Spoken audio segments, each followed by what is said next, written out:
इसका मूल नाश करने के लिए वासना का भगवान शिव ने कहते हैं 88,000 वर्ष तक घोर तप किया और कहते हैं ये काल ये चाहता है कि कोई भी यहां प्राणी विवाह के बिना ना रहे, यानी वासनाओं को कोई कंट्रोल ना कर ले, कहीं यहाँ पर फिर रिवाज पड़ जावे और संतानों उत्पत्ति ना करें। संतानों उत्पत्ति नहीं करेंगे तो मैं खाऊंगा कैसे? हम तो उसके बकरे और बकरियां हैं काल के। इसलिए उसका पूर्ण प्रयत्न रहता है, भरसक प्रयत्न रहता है कि कोई भी प्राणी वासना रहित ना हो जाए। अब उसने क्या किया, कामदेव को एक पुरुष रूप तैयार करके वहां भेज दिया। अपना आत्मा जैसे ऑल आउट होती है, ऑल आउट को कहीं लगा दिया जाओ घर के कमरे किसी कक्ष में, तो वहां मच्छर चक्कर काटना शुरू कर देते हैं, उसके ऐसे डगमगा जाते हैं, गिरने लग जाते हैं, उनके बस की बात नहीं होती। ऐसे एक देव है, उसके अंदर उसने ये गुण विशेष पर रखा काल ने, और वो जाकर के वहां बैठा दिया उसके आसपास। तो उसके कारण भी भगवान शिव जी में कोई अंतर नहीं हुआ, वो तप करता ही रहा। फिर उसने कामदेव ने अपनी पत्नी, उसका नाम रति है, उसको भेजा। वो बहुत खूबसूरत है, भगवान शिव के सामने डांस करने लगी। उसने सारा कुछ कर लिया, भगवान शिव पर कोई असर नहीं हुआ। और यहां तक कहते हैं कि भगवान शिव ने अपना तीसरा नेत्र खोल के और कामदेव को वहां नाश कर दिया, भस्म कर दिया। तो फिर ये सब काल के जाल हैं जो ब्रह्मा विष्णु महेश के भी समझ में नहीं आई थी ये बातें। भगवान शिव ने सोच लिया कि मैं अब वासना रहित हो गया, अब ना रहेगा बांस ना बजेगी बांसुरी, ऐसा काम कर दिया। वहां से चल पड़े, अपना आराम से विचरने लगे, घूमते रहते हैं, बैठते हैं, फ्री आराम से रहते हैं। अब काल ने सोचा भैया तो बात बिगड़ेगी, दूसरे और देखम देखा ये ऐसे ही फिर बैठ जाएंगे हठ योग करने के लिए, यह तो बात बनी नहीं। कहीं औरों की भी रुचि ना हो जाए, हम भी भगवान शिव जी की तरह से वासना रहित होएं। क्योंकि सभी ऋषि महर्षि जब साधना की तरफ चलते हैं, ये पांचों विकार इनकी गुद्दी में आ बैठते हैं, पहले से अधिक प्रभावित हो जाते हैं। तो सभी ने ये चेष्टाएं की थी कि किसी ना किसी तरह पहले इन्हीं राक्षसों को नाश करें और फिर भक्ति करें। ये भी काल का जाल था, बिना ज्ञान के डले नहीं डोए। तो अब भगवान शिव जी की कथा को पूरा करते हैं, फिर ऋषियों को लेंगे। अब क्या हुआ,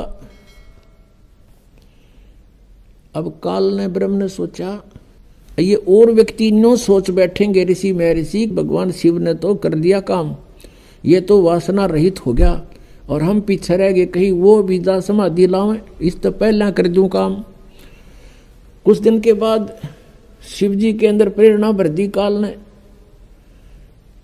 कि सुना है हमने कि जब सागर मंथन किया था उस समय विष निकला था, उस विष को मैंने पान कर लिया था, पी लिया था, जिस कारण से मैं अचेत हो गया था। और जो बताते हैं उसमें से अमृत निकला था या शराब निकली थी, दारू मदिरा, 2 कलश निकले थे। राक्षसों ने अमृत का कलश उठा लिया था और राक्षस यदि अमृत पी जाते तो अमर हो जाते। इसलिए भगवान विष्णु ने एक मोहिनी रूप बना के एक स्त्री का और राक्षसों में जाके डांस किया था। कहते हैं बहुत सुंदर थी वो मोहिनी रूप में, भगवान बड़े सुंदर लग रहे थे और राक्षस मोहित हो गए थे। राक्षसों से वो अमृत का कलश सिर पे रख के डांस करती करती उनको मदहोश कर दिया था। वो कलश दूसरी तरफ पकड़ा दिया था और मदिरा का कलश सिर पे रख के वापस उनको दे दिया था। तो उसमें भगवान विष्णु कहते हैं मोहिनी रूप में बड़े खूबसूरत लग रहे थे। अब भगवान शंकर के मनमाई के भगवान विष्णु के पास चलते हैं, क्यों ठाली हो गया था ना पार्वती साथ में, तो चलो वहाँ बातचीत करते हैं और उनसे वो रूप देखूंगा। अब मैं होश हवास में हूँ भाई, उस रूप को पूछूंगा कैसा रूप था, एक बार बना के दिखाओ। इस उद्देश्य से भगवान शिव जी आगे विष्णु जी के लोक में और बैठ गए उनकी पौड़ी में आके, उनके गेस्ट रूम में बैठ गए। विष्णु जी पता लगा अंदर से आए, कुशल मंगल हुई। कुछ देर के बाद भगवान शिव ने अपना उद्देश्य जाहिर किया, प्रकट किया कि मैं इस उद्देश्य से आया हूं। मैंने सुना है कि आपने सागर मंथन के समय एक बहुत सुंदर मोहनी रूप बनाया था, भगवान मैं देख नहीं सका था, आज कृपा मुझे वो रूप बनाकर दिखा दो। भगवान विष्णु हंसने लगे कि हे भोलेनाथ, वो तो कोई सरकमस्टांस थे और जब वो बनाना पड़ गया, ये बताओ नहीं रूप बनाऊं, कोई बात हुई या मुझे शर्म लगेगी। अब भगवान शिव जी कहने लगे कि जब तक आप मुझे वो रूप बनाकर नहीं दिखाओगे तब तक मैं यहाँ से नहीं जाता। मैं तो ये बैठ गया और बैठ गया उनके द्वार का आगे पार्क में, बगीची में हठ योग करके। भगवान विष्णु ने सोचा कि 88,000 वर्ष तक ये उड़ा बैठ का आ गए, अरे भी इसने चमटा गाड़ दिया, ये उठे नहीं। इससे पीछा छुटवाने के लिए भगवान विष्णु ने कहा, वहां तो उनसे कहा कि नहीं ऐसा नहीं हुआ करता, ये मुझे शर्म आती है, मैं नहीं ऐसा कर सकता। यूं कह के अपने घर में अंदर चले गए महल में।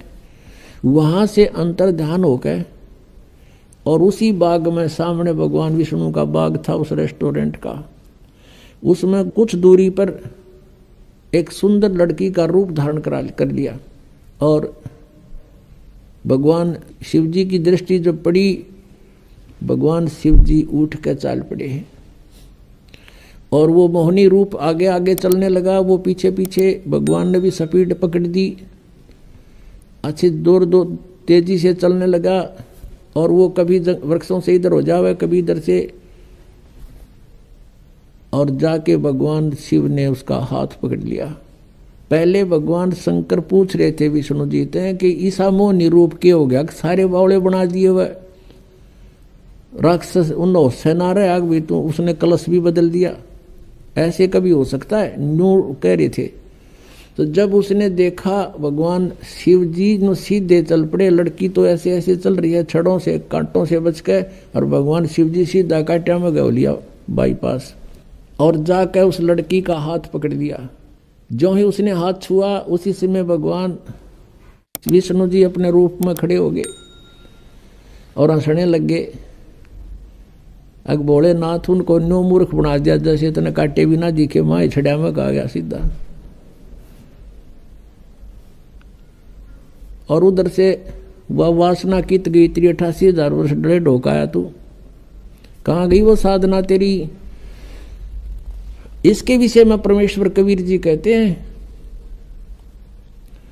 जैसे अग्न काष्ठ के माही है व्यापक पर दिखे नाही, ऐसे कामदेव पर चंडा व्यापक सकल दीप नौखंडा। कि जैसे अग्नि काष्ठ के अंदर लकड़ी में विद्यमान है पर दिखाई नहीं दे रही, ऐसे ही ये वासना आपके प्रत्येक प्राणी के अंदर विद्यमान है, और जब ही इसको थोड़ी सी भी कहीं से आंच मिल जाएगी, आग ज्यों की त्यों है। परमेश्वर कहते हैं, जिन साधनाओं को तुम कर रहे हो, इनके आधार से विकार मरे मत जानियो। जैसे भूबल में आग, जैसे गोस्सा होता उपले, या कोई अग्नि को जो लकड़ी जल जाती है, धंधकती रह जाती है, उसको अंगार बोलते हैं। उस अंगार को राख में दबा दिया जाता है और कुछ घंटों के बाद उस राख को ऊपर से ऐसा लगता है जैसे ये बिल्कुल शांत हो चुकी है, उसमें कोई हीट नहीं रहती, गर्मी नहीं होती। और जब उसको निकाला जाता है तो वो आग वो लकड़ी पहले से भी अधिक तेज मिलती है, धंधकती मिलती है वो कोयला। तो यहाँ परमात्मा कहते हैं जो साधनाएं तुम करते हो ये व्यर्थ प्रयत्न डले ढो रहे हो, विकार मरे मत जानियो जो भूबड़ में आग। ये थोड़े से दिन शांत हो जाते हैं और जब भी अवसर आता है ये नो के नो एज इट इज मिलते हैं। इनका तरीका बताया परमात्मा ने, जो हम साधना बताएं और ज्ञान आधार से ये आपके जो विकार हैं ये शांत हो जाएंगे और धीरे धीरे ये बिल्कुल नॉर्मलाइज हो जाएंगे।